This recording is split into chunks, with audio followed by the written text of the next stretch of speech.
వీణా, ఏం చేస్తున్నావు? ఏం చేస్తానండి, రోజు చేసే పనే. బట్టలు ఉతకడానికి సిద్ధమవుతున్నాను.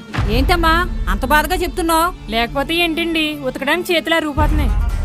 ఒక వాషింగ్ మెషిన్ కొనిపించొచ్చు కదా. నా కాపురం అంతా ఉతకడంతోటే సరిపోయింది. ఆహా, వాషింగ్ మెషిన్ కొంటే సుఖపడిపోదామనా?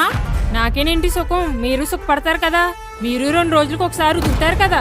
అయినా మీరేంటండి, మీ సుఖం గురించి ఆలోచించకుండా నేను సుఖపడతానని ఈర్ష్యపడుతున్నారు. ఇదేంటమ్మా, తెల్లారిందంటే చాలు ఏదైనా అనేటప్పటికీ మీద పడిపోతున్నావు. నేను మీద పడిపోతున్నానా? ఎవరైనా వింటే నిజమనుకుంటారు. చాలా బాగుంది మీ మాట తీరు. అయినా మన గురించే కదండి కొనమని చెప్పేది. కోడల్నే వస ఎక్కువ పోసి పెంచారనుకుంటా, గంటలా మోగుతుంది.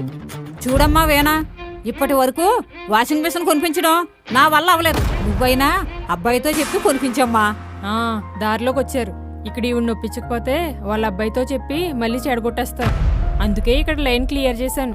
ఎప్పుడు సునందయ్య ఏంటి, వీణ